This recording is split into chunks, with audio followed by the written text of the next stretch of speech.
रुद्राक्ष multi specialty hospital orthopaedics और joint replacement जैसी advance medical services के लिए भोपाल के सर्वश्रेष्ठ अस्पतालों में से एक है। आइए मिलते हैं डॉक्टर अंचल नवनीत मिश्रा से, जो भोपाल के प्रमुख ऑर्थोपेडिक्स और जॉइंट रिप्लेसमेंट सर्जनों में से एक है, जो कि आज हमें लोअर बैक पेन यानी कि कमर दर्द के बारे में जानकारी देंगे।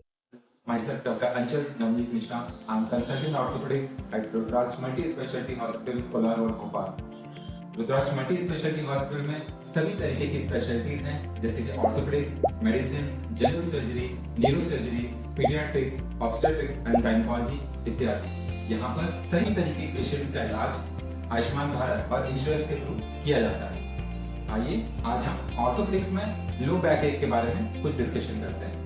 तो आखिर ये कमर दर्द होता क्या है और किन परिस्थितियों में होता है? अगर हम इस तरह से सोचें तो 90 से 95% लोगों को अपने जीवन काल में कभी ना कभी कमर दर्द जरूर होता है। तो कमर दर्द के आखिर कारण है क्या? तो सबसे इम्पोर्टेंट कारण है मैकेनिकल बैकएक। मैकेनिकल बैकएक यानी कि ऐसा कमर दर्द जो हमारे गलत तरीके से उठने बैठने की वजह से या गलत तरीके से कुछ काम करने की वजह से हमें कमर में दर्द होता है।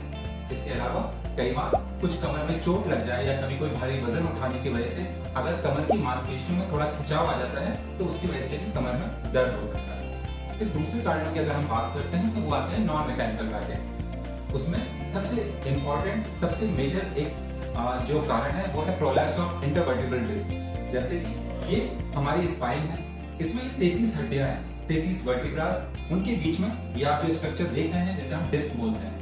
कई बार कुछ चोट लगने की वजह से या कोई भारी सामान उठा लेने की वजह से ये डिस्क यहाँ से फटकर बाहर आ जाती है और हमें वहां पर वो आसपास इन्फ्लेमेटरी प्रॉब्लम स्टार्ट करती है, जिससे हमें कमर में काफी दर्द होता है। और कई बार वो डिस्क का मटेरियल अगर काफी ज्यादा होता है तो वो ये जो आप पीले रंग के स्ट्रक्चर्स देख रहे हैं ये स्पाइनल नर्व्स के ऊपर कंप्रेशन डालता है और उन कंप्रेशन की वजह से हमें हाथों और पैरों में सूजन होती है, दर्द आता है, हमें सुनपन और झंझनाहट जैसी परेशानियां होती है।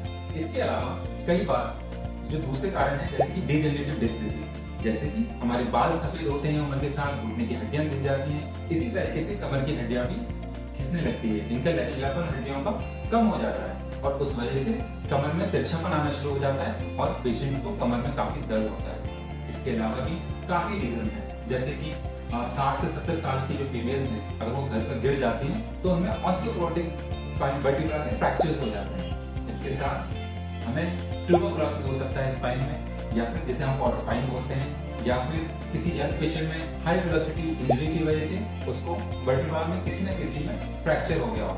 इसके अलावा किसी को कोई मैलिग्नेंसी हो या और भी बहुत सारे कारण हो सकते हैं कमर में दर्द होने के। अगर हम प्रमुख लक्षणों की बात करें तो हमें कमर में दर्द तो हो ही रहा है, उसके साथ मांसपेशियों में अकड़न भी हमें लग सकती है। इसके साथ हाथों और पैरों में सुनपन या झंझनाहट महसूस हो सकती है। उसके साथ साथ थोड़ी सी कमजोरी आ सकती है, हमें हो सकता है कि सेंसेशंस, हमें छूने का पता कम लग रहा हो। इसके साथ जब ये परेशानी काफी बढ़ जाती है तो हाथों पैरों में बहुत ज्यादा कमजोरी आ जाती है, लेटिंग और पेशाब का पता लगना भी कई बार मुश्किल हो जाता है। अगर आपको इनमें से कोई भी परेशानी हो रही है तो वो टाइम है जब आपको जाकर अपने डॉक्टर से मिलना है, तो आपको ऑपरेशन से आप बच सकते हैं। इसके ट्रीटमेंट में अगर आपको कभी भी कमर में दर्द हो रहा है तो आप गर्म पानी से अपने पेट की सिकाई करें। आपको आगे झटके से झुकने वाले कोई भी काम नहीं करने हैं, जमीन से कोई भी भारी वजन उठाना नहीं है। और फिर अगर आप कमर में आपको ऊपर में गर्दन की तरफ दर्द हो रहा है तो आप मोबाइल मत स्क्रॉल करिए, रील्स मत देखिए, बहुत ऊंची तकिया नहीं लगानी है। और अगर आप डॉक्टर के पास जाते हैं जब आपका रेस्ट करने से भी आपकी परेशानी जा नहीं रही है तो आपको अपने डॉक्टर से मिलना है। डॉक्टर आपको कुछ एंटी इंफ्लेमेटरी ड्रग्स देंगे जिससे वो सूजन कम हो जाएगी तो आपका दर्द स्वतः ही कम हो जाएगा।